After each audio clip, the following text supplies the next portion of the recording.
Hey guys, welcome to Fantasy Effect episode 98. We got a rookie preview today with Ashton Jeanty and Tetrahexagon McMillan.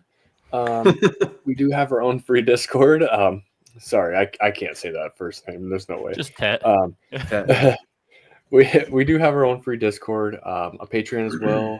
If you guys are interested in that, please DM us on Twitters and or Blue Sky. And also, please like, comment, and subscribe to the videos. I got Holler and McSpanky with me tonight. How's it going, guys? Oh, it's good, dude. Freaking avoiding sicknesses over here. I bounced back from the Notre Dame championship game on Monday. That was rough. That was a rough weekend for us, guys. All three of our teams just shit their pants, and that was not. Didn't fun. watch any football after Saturday night. I'll tell you don't that. blame you. So it hurt, but I don't know. Just the offense came up late. Too many turnovers. Kyron couldn't keep the ball. Yeah, But in their defense, I can only imagine playing in some snow when you're from SoCal. So you can't really prepare for that when you're. Yeah, he played at Notre Dame though. He's from the Midwest. Like he should be able to hold on to the damn ball. Sure. Yeah, I get it.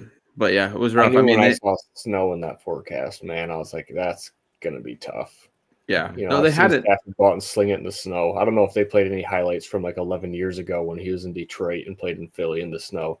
That was an absolute snowstorm. It was wild. If you guys want to go see it, Megatron makes an awesome catch. Comes up, his face is like completely full of snow. It's pretty awesome. Love it. Still getting. It was rough. Like their offense was kind of rolling. I was flying back from seeing my friend, and I was like watching on the plane, and then.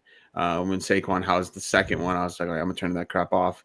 And then they scored real quickly, and so I watched it again, and I was watching that last 2-minute drive, and it's just like, what are we doing after the huge catch from Puka? Like, I don't know what we were doing after that. So, but it is what it is. Our defense is awesome. Jared Verse was a beast. So there's hope moving forward. We just got to figure out what happens with life after Matthew Stafford. Yeah, post Stafford. That will be interesting when that that's falls. A big hole to fill, but I have faith in Sean McVay and Les Snead. Is Stafford, has he announced if he's coming back or not yet? No, I try not to listen because his wife's crazy, and I just let it all. Yeah, she is crazy. So I just let it all. I mean, the only thing I've heard is about Cooper Kupp. I'm okay if he walks. They'll probably get up somebody else. Yeah, so at least the last half year. Was he bad or it was? I think it's just injuries and what the hell's going on with him. Yeah, and I think it just hasn't been the same since Puka came. I think they do a little bit of the same kind of thing, and I just think Puka's younger and better now. Sure, got replaced by a newer model. The thing that I can't wrap my head around is I've seen Matt Stafford support multiple weapons.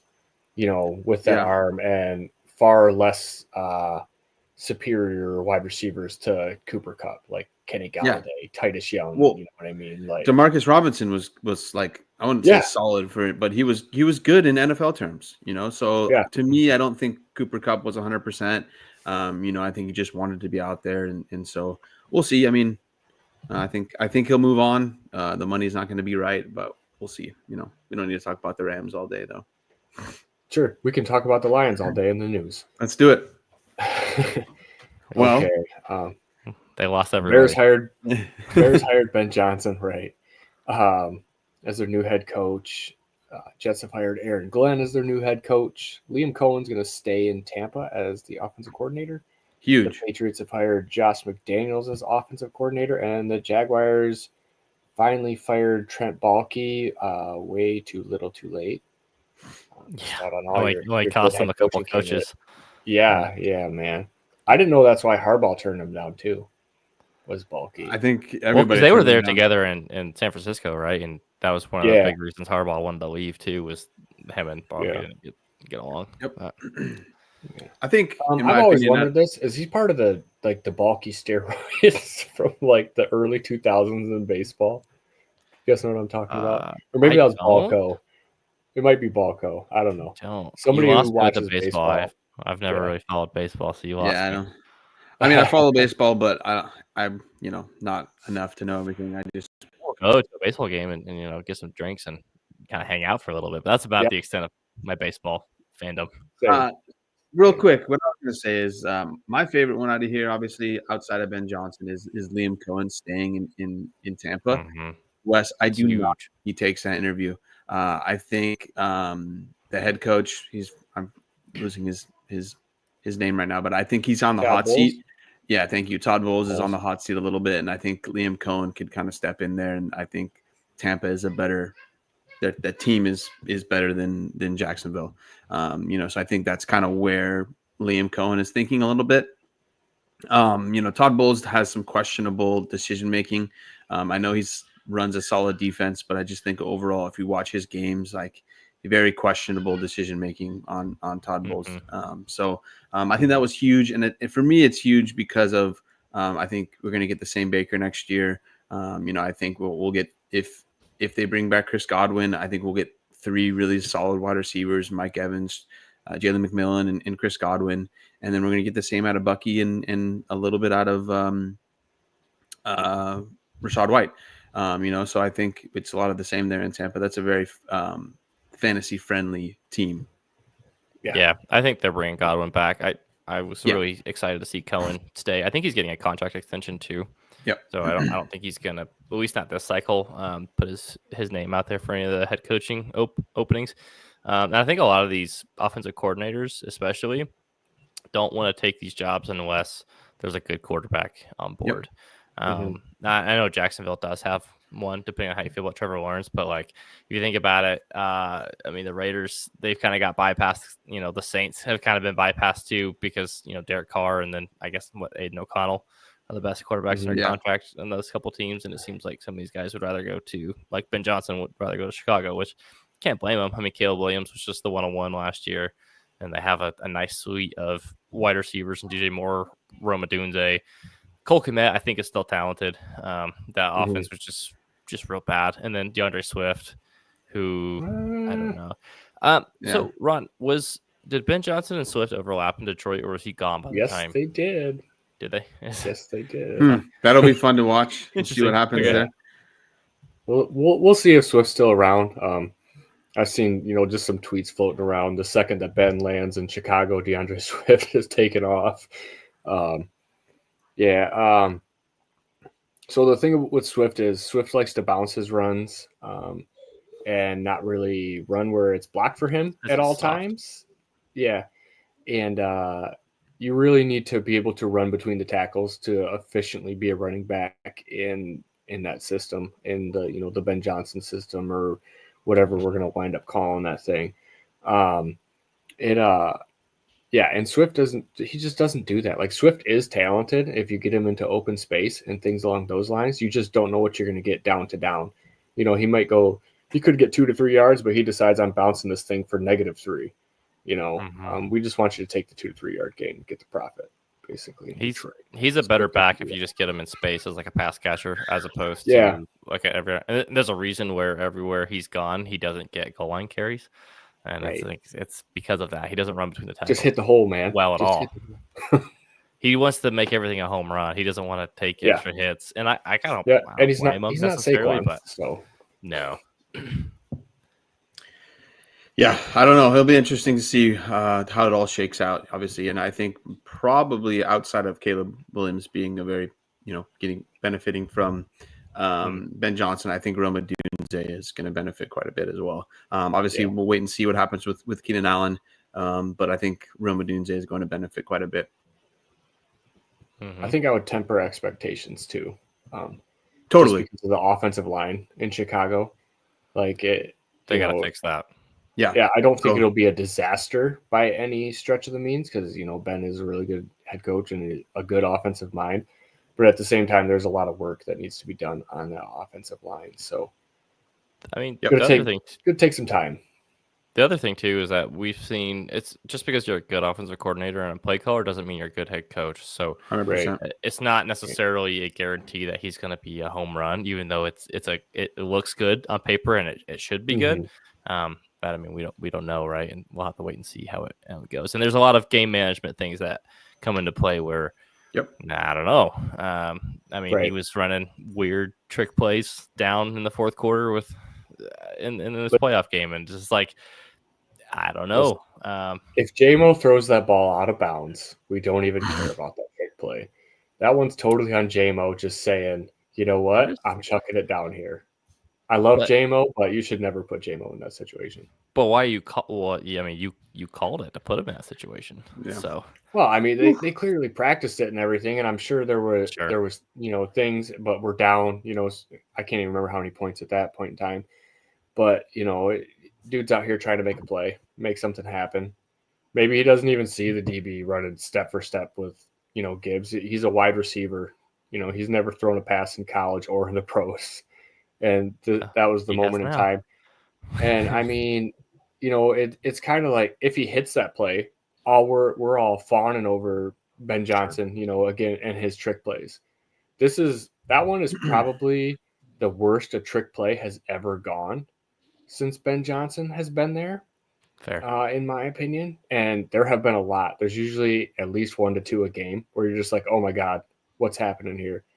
And that little shovel pass that they had Monty throw to Amon-Ra that looked like a pitch that was going to get blown up in the backfield. Oh my Lord. That was crazy. But anyway.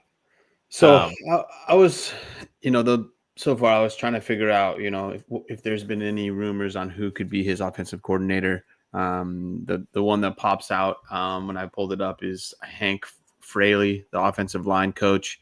But then there's just a bunch of other names. Thomas Brown was on this, when I pulled up. And then another one that caught my eye was Clint Kubiak.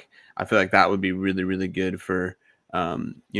And we just know what, Clint Kubiak can do. He would have a lot better weapons than he did in New Orleans, and their offense was really good in the first couple games of last year. So that one kind of stuck out for me as well.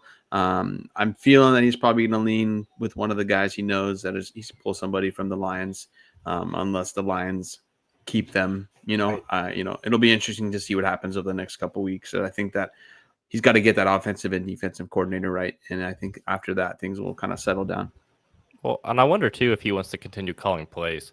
So he might want a guy like the offensive line coach from Detroit to kind of come in and help with some of the line and the running stuff. So that way he can continue calling his plays. Clint Kubiak, I think that might create a weird like power struggle between their offenses. Yeah. But it sounds good, but you never know how Ben Johnson's gonna put things together as him being the sole head coach, right? So if he wants to be the caller, then I would agree 100% that offensive line coach from Detroit would be a top name there.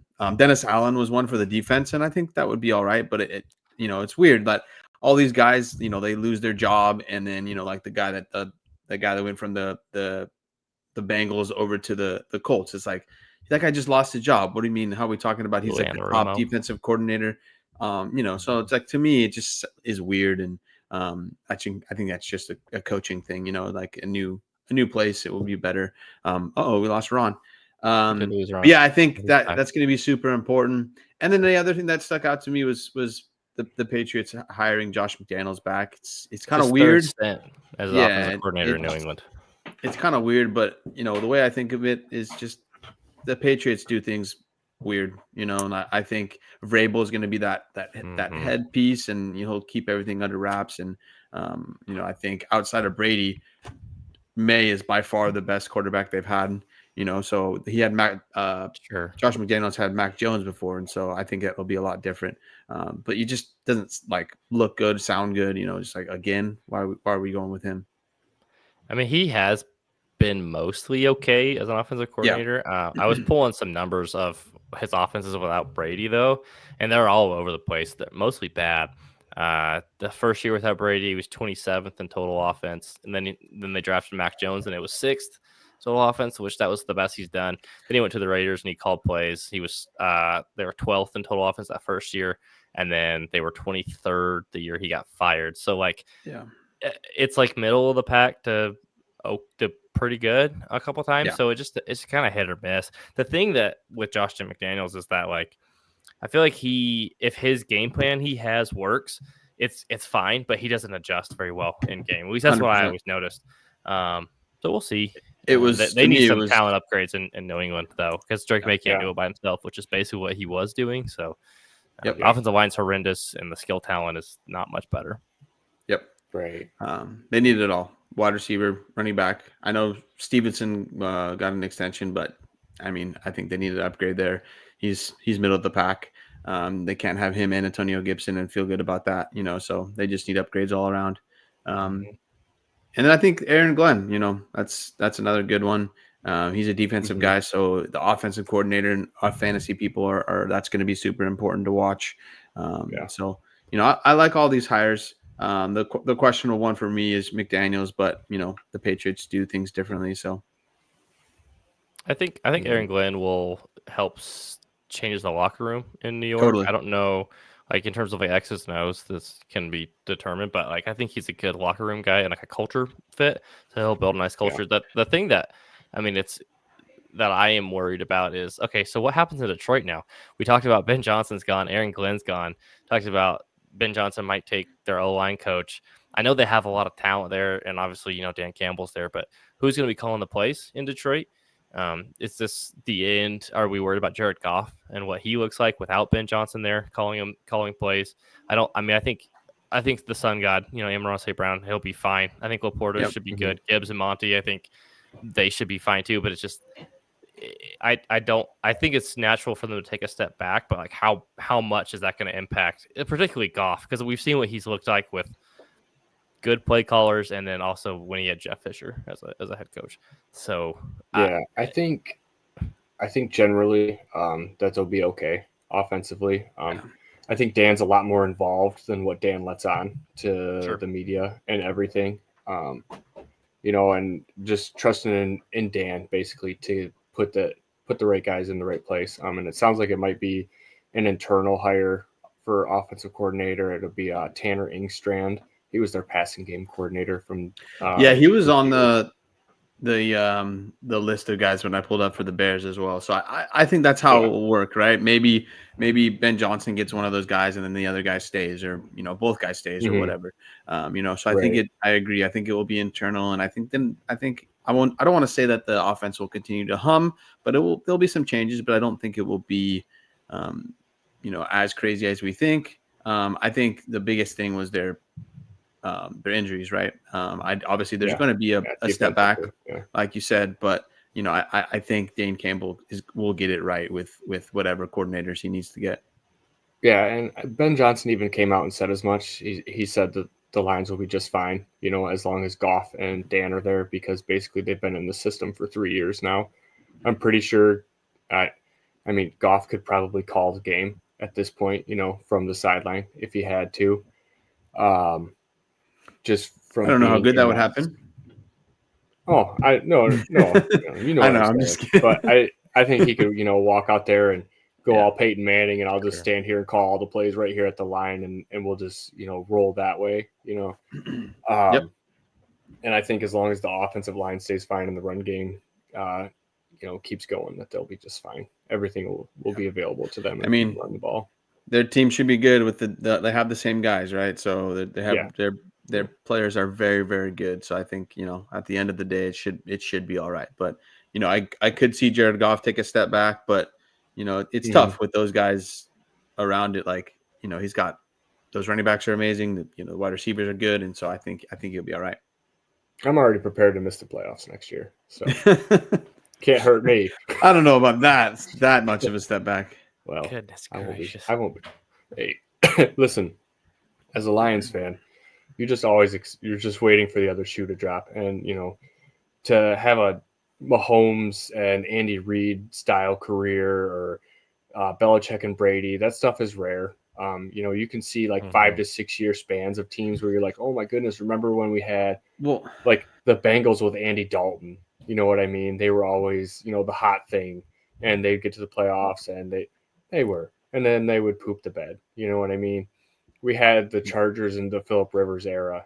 They were really good for, 5, 6, 7 years, and that was that. And I'm just preparing to be at that was that. I trust in Dan, and I think that he's going to pull through. He put that staff together to begin with, so I think he can probably do it again. I've heard he's got a laundry list of people he can call. So I saw that too. Yeah, I think they'll be all right. Are you on the list? I'm trying to get on it right now. I sent my resume in. Awesome. Because the only thing that it's not weird, it just kind of sucks to see is all of our guys getting interviewed, but we haven't pulled anybody in for an interview. And I don't know if that's because we're just waiting to see who we do lose, who we don't lose. Because, I mean, you don't really want to bring a guy in to interview for a job that you already have filled, if the guy's truly not going to leave and waste your time that way. So maybe we're kind of just waiting out this initial flurry of all these interviews. And once that settles down, we'll get some answers. So that's why I'm sending my resume in, because they're not calling anybody yet. You never know. Yeah. Need a water boy? Got you. Towel guy? You ask. I can keep the cords untangled for you on the sideline, Dan, if you would like. I'll just follow the cords around for you. That's a big job. Yeah, big job. Could you be the get back guy? I don't know if I that can. Would be tough, huh? Yeah, that's right. Could you imagine? For Dan Campbell, that's one of the hardest jobs to have. Yeah, dude, I would not. No way. And McVay, I'm not pulling you back. I've seen some videos of McVay's like get back guy, and it's pretty funny. McVay gets all. I would be McVay's get back guy. We're probably the same size. Yeah, Dan's like 6'5". Yeah, I was gonna say Dan's a little more pounds, physically intimidating. McVay's a small guy, but he's fiery. So yeah, definitely. One of these days we'll talk about the Raiders. Don't worry, Spanky. No, we don't need to. It's fine. It's just depressing. One of these. We don't need to. Yeah. Is Pete Carroll the guy you want at this point? Shit. It's gonna be Mike McCarthy. Holy moly!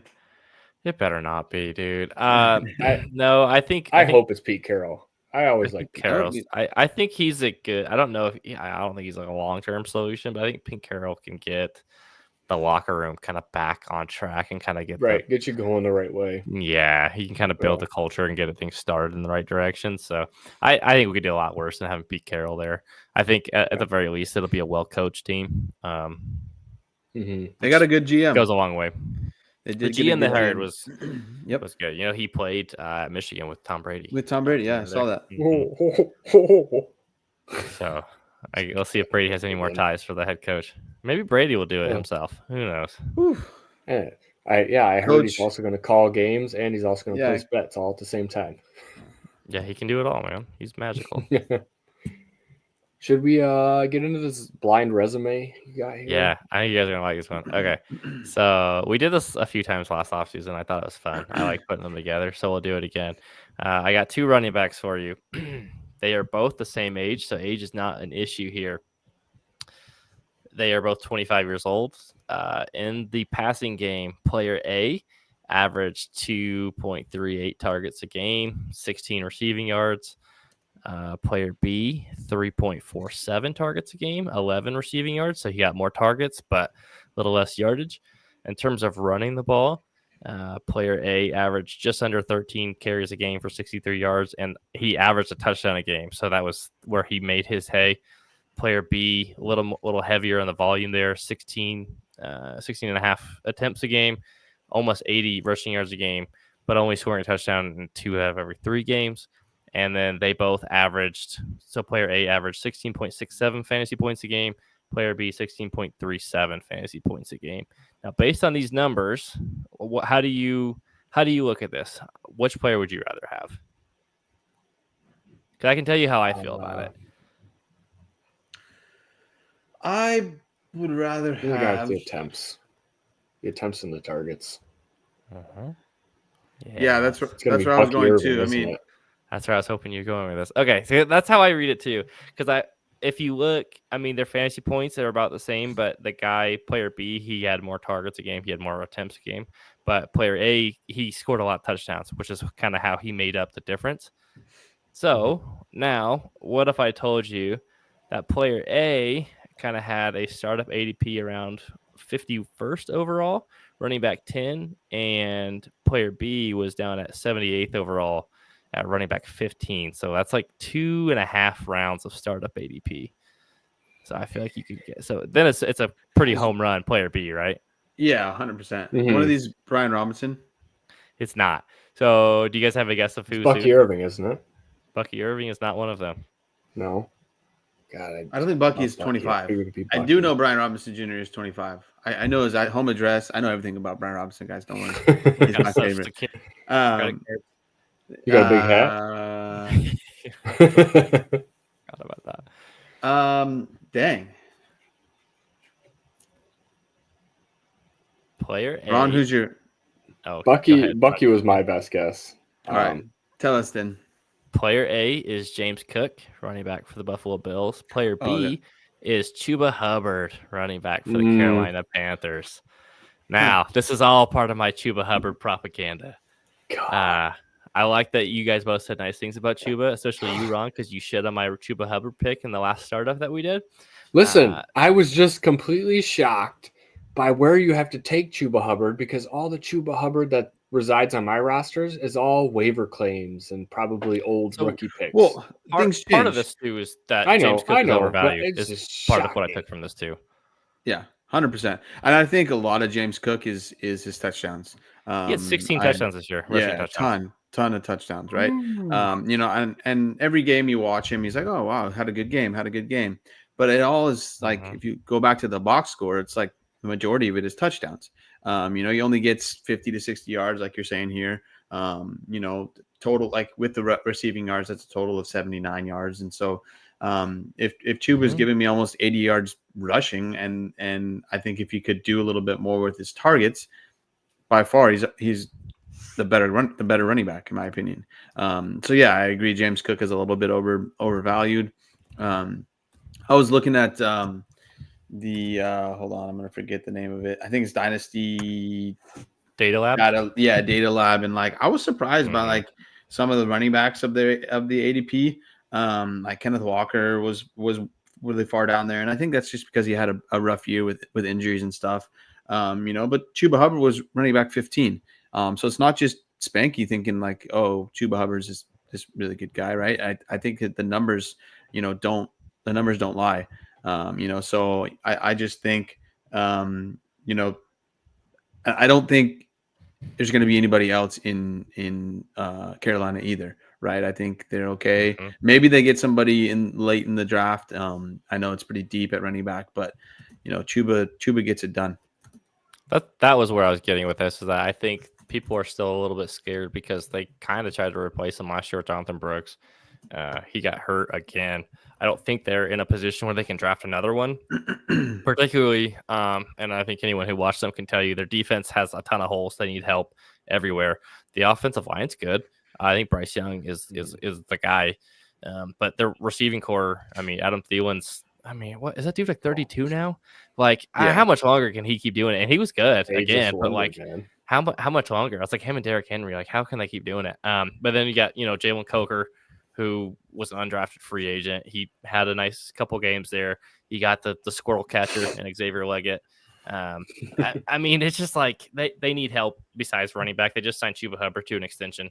The thing where when I put this together, I sent out some trades, and I was trying to get James Cook, send him for Chuba Hubbard in like a mid 2. I got a decent amount of declines. I still think it's possible, but I think where the real value is to be had is if you're doing a startup, you're looking in that kind of like the 5th round there where James Cook is kind of going. Try to move that pick back to like the 6th, 7th round.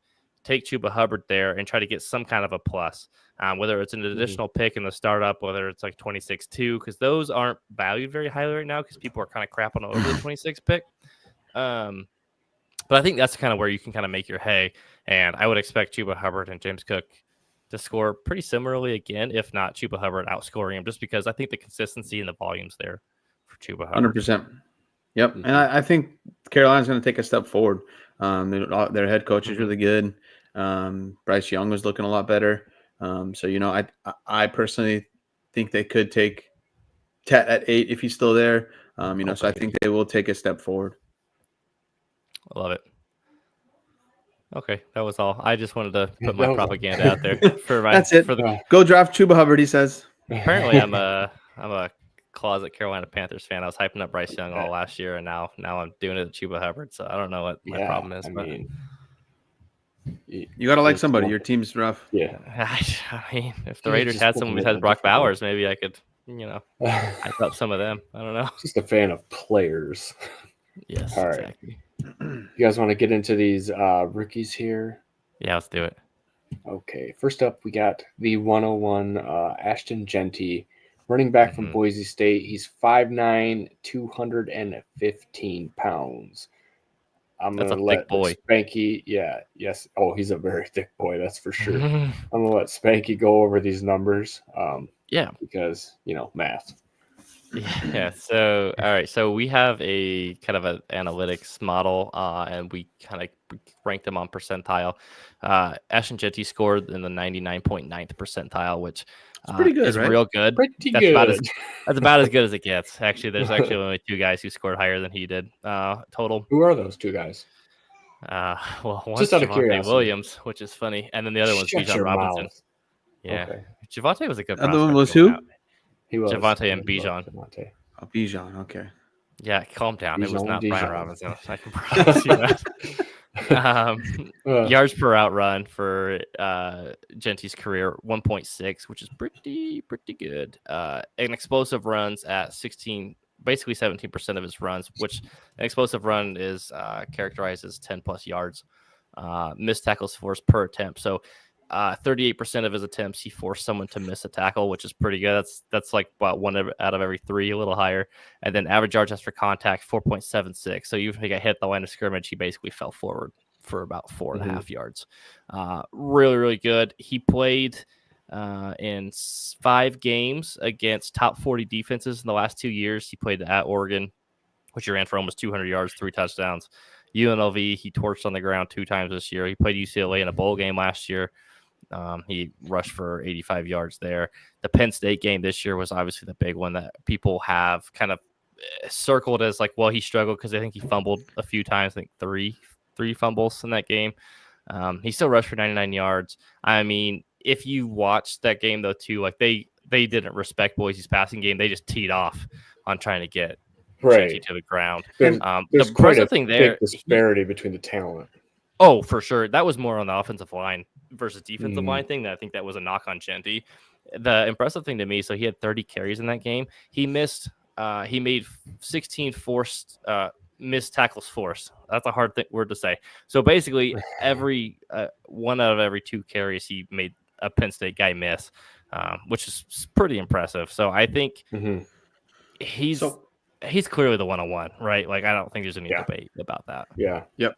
And what I was going to say about Penn State is they're a top 10 defense. Like, and if you're coming in and all you need to know is, I got to stop Ashton Jeanty and the line isn't that good, they're going to just tee off. Like they teed off, dude. And so I think that was part of it with his fumbles and, big game, nerves and things like that. That's the biggest game that Boise's been in, obviously, with the new playoff, things like that. So that all to me is just like, I'm not too worried about it. I think the biggest game though for me was at Oregon and putting up almost 200 yards. Both Travion Henderson and Quinton Judkins both had tough games against Oregon, at Oregon as well. So for me it just kind of shows that he is that much better than those 2 guys. So for me since even looking into some of these 2025 rookies, like he's been my 101. Nothing's going to change. I've already talked about it before. I'm not big on the quarterbacks. So even if Cam Ward goes 101 and Shedeur goes 102, if I have the 101, I'm still taking Jeanty. He's going to be your cornerstone piece. And if you do have him and your team's really not there, let him play a couple games and then send him off for a ton. Right. So I just think the most value in any player this year is going to be Ashton Jeanty. I think there's a lot of spots that he could go and still be really, really good. So he's being, mocked all over the place right now. And so I think it'll be very fun to see where he goes. That's the thing too. So like, I know positional value a lot of the times in Dynasty, we kind of fade running backs, and I don't necessarily know if that's the right way to play, but it kind of seems like that's what most people tend to do. I would say though, he's going to go in the first round, right? So basically you get him for 4 years on a rookie contract, which is what you kind of want your running backs on. And then the most likely they'll pick up the 5th-year option, depending on what the tag looks like at that time. But so for at least 4 years, possibly 5 years, even if you're in just a horrendous rebuild. Like that gives you 4 years to kind of turn the corner around. And by year 4, like I would fully expect him to still be a running back 1 at that time. I would hope that you'd be able to kind of turn the pieces around to get more competitive in 4 years. And if you're not, maybe you're doing something else wrong. But I wouldn't fade Ashton Jeanty because, well, it's a running back and my team's not very good. Like give it a minute. And like Caller said, you can always trade him too if you exactly. And for example, I have a team that I was competitive last year. This year I wasn't, so I moved a bunch of pieces and I ended up getting Bijan. Right, so now I have that cornerstone piece with a bunch of firsts in the next 2, even 3 years. Like I'm probably going to just keep Bijan. Right, we know he's the number running back 1 or 2. Jeanty comes in as that top 5 running back for me. So I just think there's no reason to be passing on Ashton Jeanty at 101. He should be your 101 every single time. Don't try to overthink it and be like, well, I need a quarterback. No, there's easier ways to get a quarterback, in my opinion, than there is to get a running back of Jeanty's caliber. Yeah, draft Jeanty and then try to trade for a vet quarterback if that's 100%. What you want to do. But don't, because it's easier said than done to just trade backwards in the rookie draft because a lot of people are trying to do that. If you have to, I would take Jeanty at 101. And don't reach for a Cam Ward or a Shedeur Sanders over Jeanty. Take Jeanty and then try to trade him later because you have all offseason to do it, right? If you really are stuck on a quarterback. Yep. 100%. Is there any landing spot that would back you off Jeanty as 101? Can he go anywhere and you're just like, I think I'm not really in love with this position here. The only thing I can think of, and it's just because they already have Breece Hall, is the Jets at 7. I can't imagine they would do it, but I would be so just like what the hell? Because then they kind of kills both of them to an extent, right? It's like that's really the only spot in the top like half of the draft that I could see. I'm obviously Atlanta too, because they have Bijan. But I don't see. Feels weird. Yeah. The one that I struggle saying this, but I think there's better places obviously than if he goes to the Bengals, because then they're going to work in him and Chase Brown. So I think for anything, it's more of a hurt on Chase Brown than it is for Jeanty. But out of the best landing spots here, Browns, Patriots, Raiders, Cowboys, Broncos, Steelers, Chargers, Vikings, I don't have an issue with any of those spots. Even if the Browns were to get him at 2 and they bring back Nick Chubb, he's so much better than Nick Chubb that I'm not worried about it, right? So for me, the reason I say something about the Bengals is we know Chase Brown is solid, so the Bengals are going to want to use him. He's still on a cheap contract, so I think the only reason I put that out there is just because it's going to hinder Jeanty a little bit, and then also it's going to hurt Chase Brown quite a bit, So, but really, I think he's landing spot proof. I think there's obviously better spots than others. So I really think a lot of the last couple mocks I've looked at, the Broncos are one that I think that would be really, really good for him. Oh, Nick, he makes it that far. Yeah, totally. One thing, do you think, and this is just because Ben Johnson just got there, but Chicago picks at number 10. And I know that he doesn't necessarily love DeAndre Swift, and Swift could be kind of the 1B. Jeanty in that role. I know they need offensive line. I know they need offensive linemen. But could you see that? Yes, I could see it happening. The reason I don't think it happens is because it's such a rich running back draft.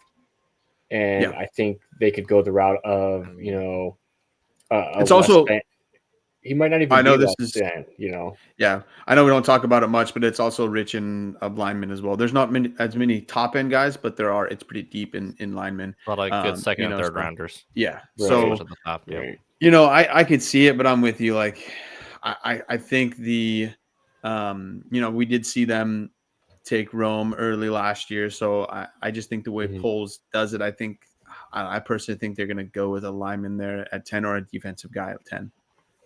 Yeah, I think they should, but I just thought it might be fun. I think it would be a lot of fun. I think it would be super good for everybody involved.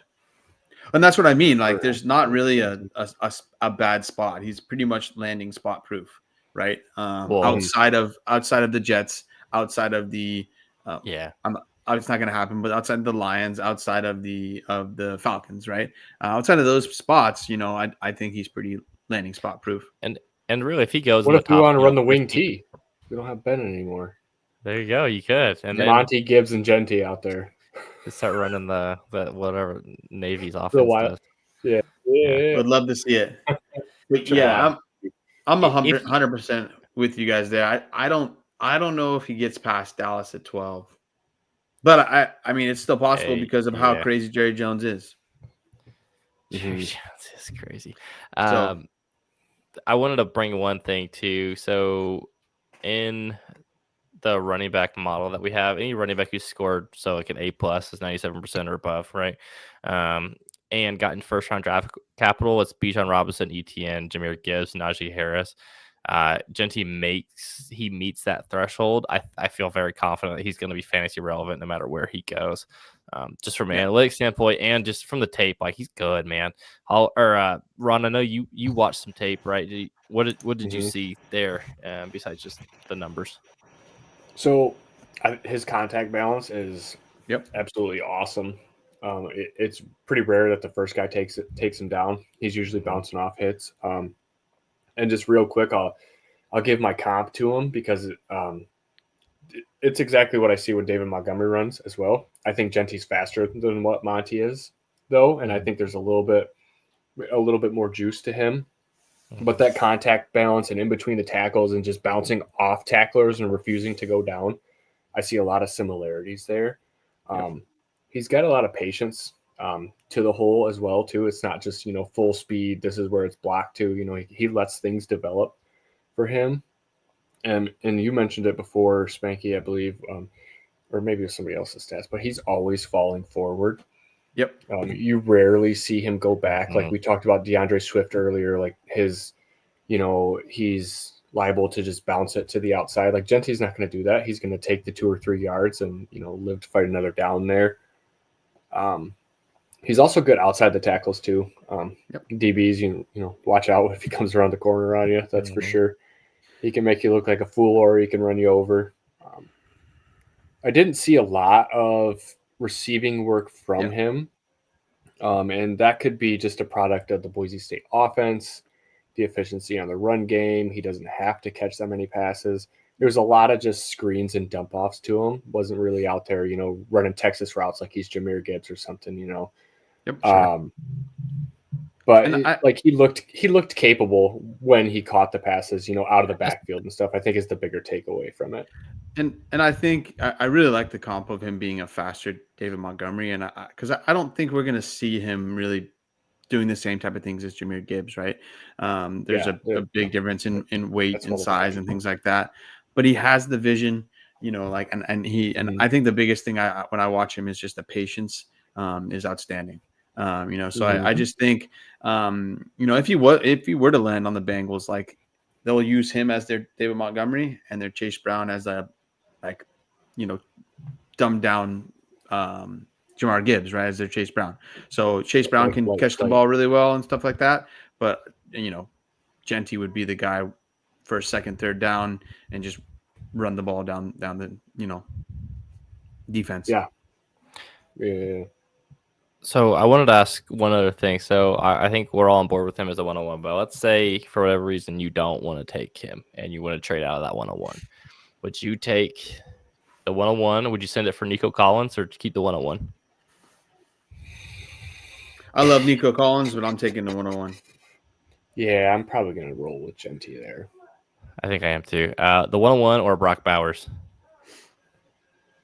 I'll take Brock Bowers as long as it's 2 point. Yeah, assume it's tight end premium. Yeah. Assuming the 2.0. Yeah. I think I'd take Bowers too. I think with Bowers, there's a good chance that Laporte is already on my roster, and I just take Jeanty, but that's neither here nor there. Fair enough. The 101 or AJ Brown? 101. 101. Because I'll take Nico, right, and I have Nico over AJ Brown. Okay. So the 101 or Brian Thomas? Oh, Jeanty, 101. Yeah. Okay. I'll say even. You could talk me into either one. Okay. Yeah. So JT says Bowers and Nico are greater than the 102. I agree 100%. But I'll take Bowers over Jeanty.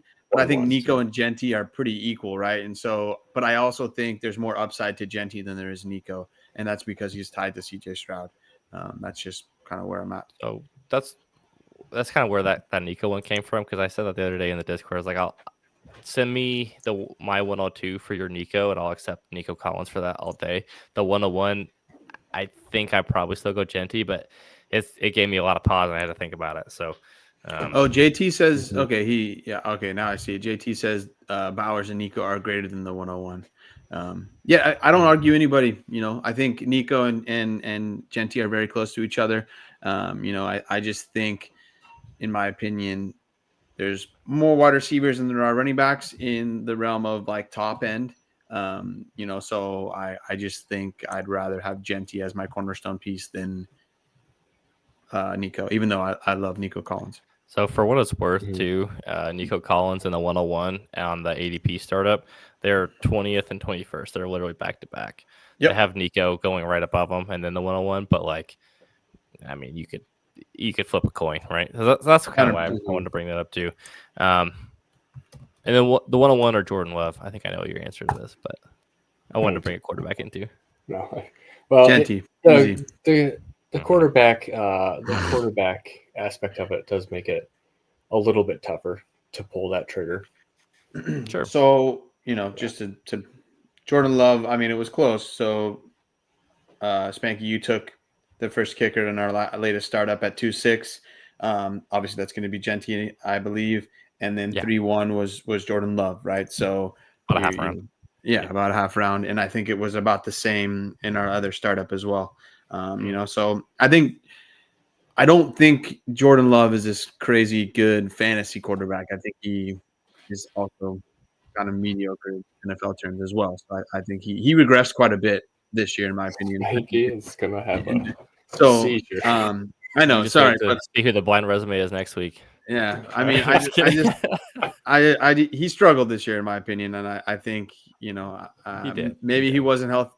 I know there was a ton of games that he was injured and still playing and things like that, but we're seeing it in startups. He's fallen down a little bit. All right, should we hit on Tet? Yeah, let's hit on him. Okay, let me pull up the right sheet so I can. Where's all that? Sorry, guys, I got lost. Oh, okay, I got it. All right. I got lost. Tet McMillan from Arizona, 6'5", 212 pounds. Spanky, take us through these numbers. Yeah, so his fantasy FX score is 97.7%, which is really good. Yards per route run, 2.37. Really, you want to see like a little over 2 in college is a pretty good number. So he hits that kind of check marks. His targets per route run, he got targeted every 24% of the routes he ran. So that's about 1 every 4. He played in the slot 22% of the time, or 23% of the time, really, versus that wide at 76% of the time. There's also there's some weird things there where the math doesn't always add up, because sometimes they go in the backfield or do like inline stuff. But for the most part, slot wide percentage, he plays out wide. The one concern here, and this is the thing I've seen people fading him for, is his contested target rate. Is 25% of his targets were contested, which leads us to some of his separation concerns. I know that's the big thing that people have seen on tape, and that's part of why the comp we have for him too is Drake London. Drake London, if you remember coming out of USC, he had a ton of contested targets as well, and that was some of the kind of the knock on him coming out of school was like, well, can he get open? I think part of this is there's 2 times where you can have contested targets, right? It's one is like you can't get separation. 2, your quarterback sucks and throws inaccurate balls, and then you end up giving the defense a chance to come back and catch up to you. I think the latter is more true for Tet. His quarterback play was pretty bad at Arizona. I think it was his high school quarterback that he played with, Noah Fafita, which no knock on him. He just Nick can knock on him all day long, man. He's terrible. Yeah, it's rough. He's terrible. Name, though. He does have a cool name. It's I think it's Hawaiian or whatever, but He was rough, man. I watched a lot of Arizona because their games were at night, and last year obviously I had a newborn after dark. So it was late, and I was watching a lot of Arizona, and it was rough to watch it because there's a lot of games that Tet had 50 or less yards, and so I think he's a really, really good player, and he was just tied to a terrible quarterback. Obviously, we don't want to see those contested target rate to be that high. But for me, he's an all-around wide receiver. We've seen Drake London do extremely well in the NFL. He was rough with Desmond Ridder, but now you give him. I mean, he's playing really well with Michael Penix, and we don't love Michael Penix on like the fantasy effect guys don't love Michael Penix, right? So we don't like Penix here. Yeah, so I just think for me the biggest thing about Tet is he can do it short, he can do it intermediate and deep, right? So like he'll get it done in all three phases, I think some of the spots he's possibly going to go, I think it's he's going to be like a top 15 wide receiver, 15 to 20 in my opinion. Mm-hmm. Mm-hmm. I've seen some mocks where he goes all the way up at 6 to the Raiders. Yep. Which I don't hate. If they can't get a quarterback, I think that would go a long way of helping out that offense. Sorry, I was just reading the comments. Wes. God. Yeah. So for me, I've also seen him in New England, right? I know New England needs a ton of help, like all over the place. So I don't know if they'll do it, but him with Drake May would be great. Vegas, which I would not be a great landing spot unless they grab Jameis Winston or I don't think AOC. Hold on. So imagine this offense. No, wait, hold on. Imagine this offense. Brock Bowers is out there just doing his thing. We got Tet McMillan doing his thing. Jacoby Myers out in the slot. Whoo, baby. It doesn't matter if it's AOC. And Sincere McCormick as our running back. Let's go. Yes, please. And, oh my God. I don't have any left. I specifically didn't bring up a running back. Yeah. No, I mean that's the thing is if one of his knocks is contested target rate, and he goes to a team that already has a pretty rough quarterback, I think we could see the same thing happen. Not saying it's going to, but we could see it, right? But there are quarterbacks out there that are getting kind of rumored to go to Vegas. Obviously, they need a head coach first, and then fill out their coaching staff, and then we'll go to quarterback. But for me, I think that I would still take Tet at 102 if he goes to the Raiders, right? I think, like I said already about Jeanty, he's my 101 firm. If I really need a quarterback at 102, I'm moving back. I'm not, I'll see what I can get if I have people in that draft that really wants one of those quarterbacks. I've talked about it numerous times. I don't love either of these quarterbacks that are going to be going in the top 5 of the draft. So I'll be moving back, right? If I get no takers, I'll take Tet at 102 and be happy with it. Yeah, I think Tet's my clear 102. Real quick on the contested target thing. For what it's worth, he was really good at bringing in those balls that were contested. 60%. He had a 60% catch rate on the contested targets this past year. So, yes, he didn't necessarily get open, but I mean, he brought those balls in. So, I think there is. He's not necessarily landing spot proof like some of these other running backs, Malik Neighbors and Marvin Harrison Jr. We weren't necessarily worried about where they went. Tet, I'm a little more worried about the quarterback play he's going to get.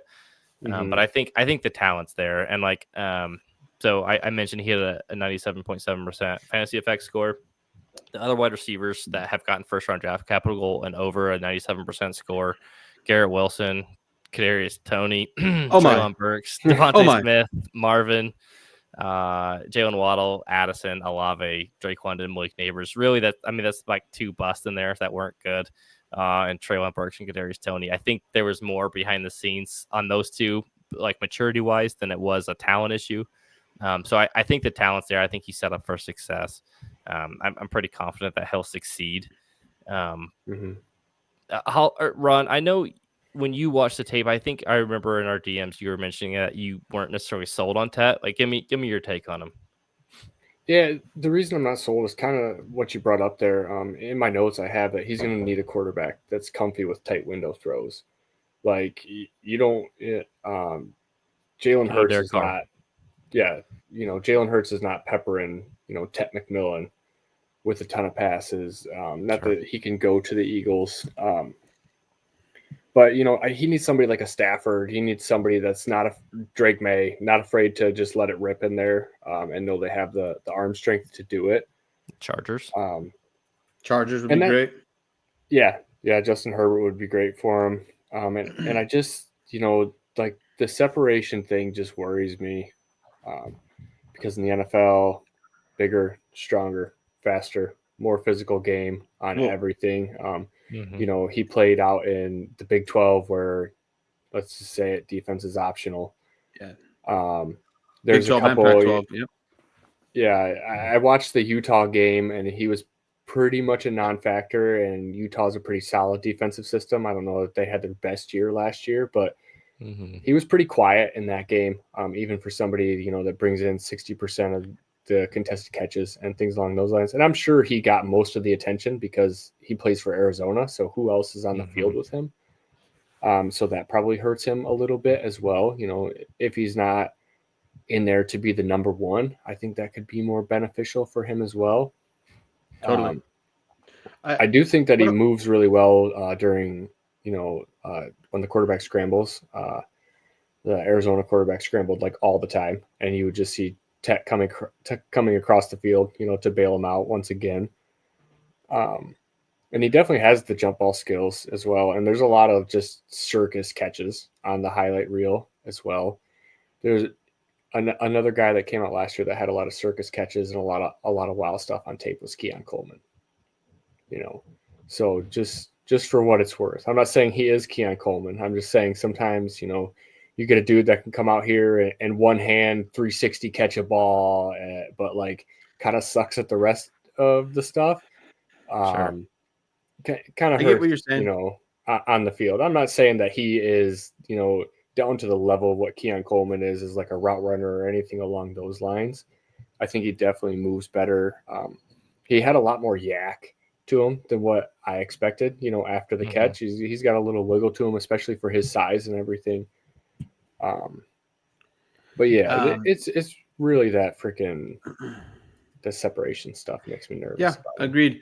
I think one of my other big cons when I was watching him and then watching some film is blocking, right? I think what he doesn't block at all.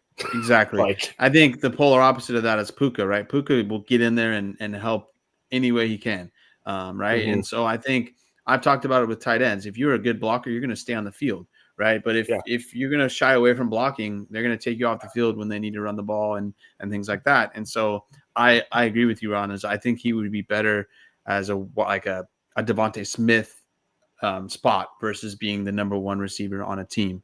If you were to go to the Patriots, I still would feel good about it, right? Because I think then they also have plenty of money to go out and get another wide receiver, and then they'd be maybe 1A, 1B. But for me, it's just I don't think he can be that alpha guy like a Malik Neighbors or some of these top end wide receiver ones. I think he would really slot in really well as a wide receiver too. But I think he's a very, very good wide receiver. And I think the reason I say I have him as my 102 pretty comfortably is just, with everybody else in the draft, I know it's really deep at running back.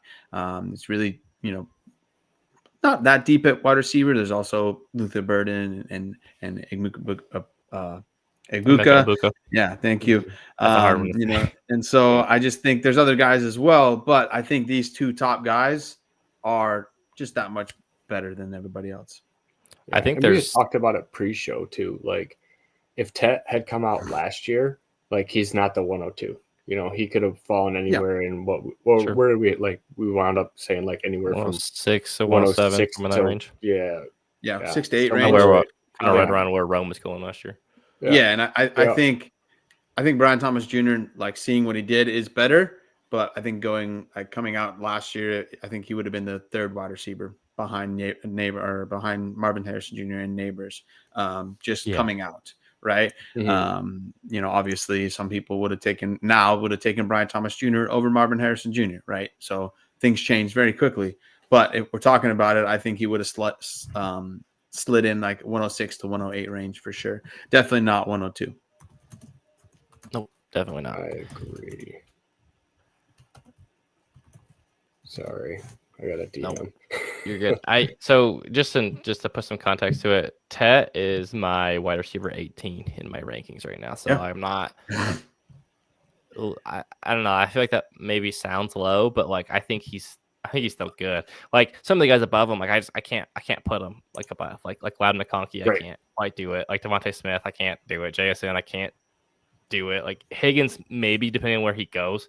Rashee Rice, I still want Rice. Drake London, I still want that. Like I can't move him above those guys. Not without. And even if he has like a really good landing spot, like I think that's just where he's going to sit for me until I kind of see what he does on the field. But I think I still want him in my 102. So I don't hear. It's just he's not Ashton Jeanty. Did you say 18? Yeah. I need to update mine a little bit, but that's exactly where I have him as well. Same tier as JSN and Pickens and Devontae Smith, Ladd McConkey. I have Ayuk a little bit higher than you do. But I still banking on that. She's a good player. So, but yeah, that's kind of where I have Tet, and I'm with you 100%. I would not move him up above Ladd, above Devontae Smith. I could, him and Pickens could be like neck and neck. They're my 17 and 18. So I could put Tet at 17, but yeah, I'll take JSN. I'll take Ladd and Devontae Smith over Tet all day. Same. Ron, is he your 102 right now?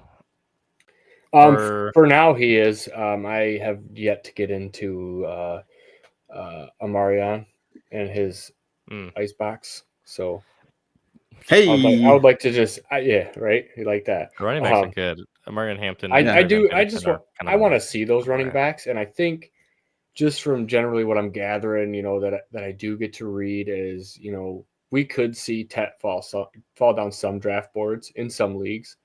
Just dependent on if somebody does like Amarion, if somebody does like Travion Henderson, if somebody does like Caleb Johnson. Like those three guys seem to have a lot of hype behind their name right now. So I wouldn't be totally shocked at this moment in time to see any of those guys go over Tet. The quarterbacks, because we see this every year. It's like you can not like the prospect, but then come draft time and you see these quarterbacks go in the top 5, top 10. You just all of a sudden people are like, well, I need a quarterback, and then sometimes they sneak into the 102, 103, right? And so if Tet McMillan falls to me at 104, I'm going streaking around my neighborhood. Like, let's go.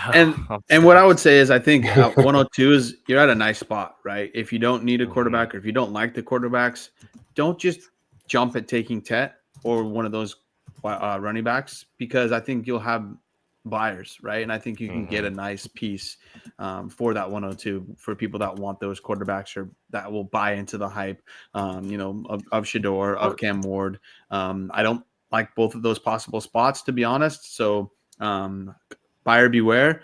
But I think, in my opinion, you will have buyers at that 102, and that's a nice spot, in my opinion, to sell. Well, and let's say someone really likes the 102, like you could probably sell it straight up for Achane or Kenneth Walker or JSN or Devontae Smith or Ladd even. Like, Ladd, yep. I mean, I think there are trades to be had there if you aren't necessarily sold on anyone at the 102 spot, and maybe you like a few different guys. Like, trade it for a vet, see what you can do. Because I bet there's someone in your league, and it might be me, but I bet there's someone in your league who really likes Tet McMillan that you could, or one of the quarterbacks, right? That's willing to sell a farm to go up there. If you move back in that draft, you might get lucky. You might. Yep. So. Well, you guys got anything else for the people? That's all I got for the people. I gave it my all. Yeah. That's right. 110%. That's all I got every week. Blood, sweat, and tears. Yeah. No. I think fantasy effect lime green. God damn you know it. I think we're going to continue on the prospect previews going forward here. So we're going to kind of work our way down the big board, like kind of working on some of these players. I think we're going to try to hit a Devy episode here soon too, Howard and maybe special guests. We'll see. And then, yeah, that's what we got for tonight. So thank you all for tuning in. Make sure you like, subscribe, join the Discord, join the Patreon. Thanks again for listening. Appreciate you guys. Peace out.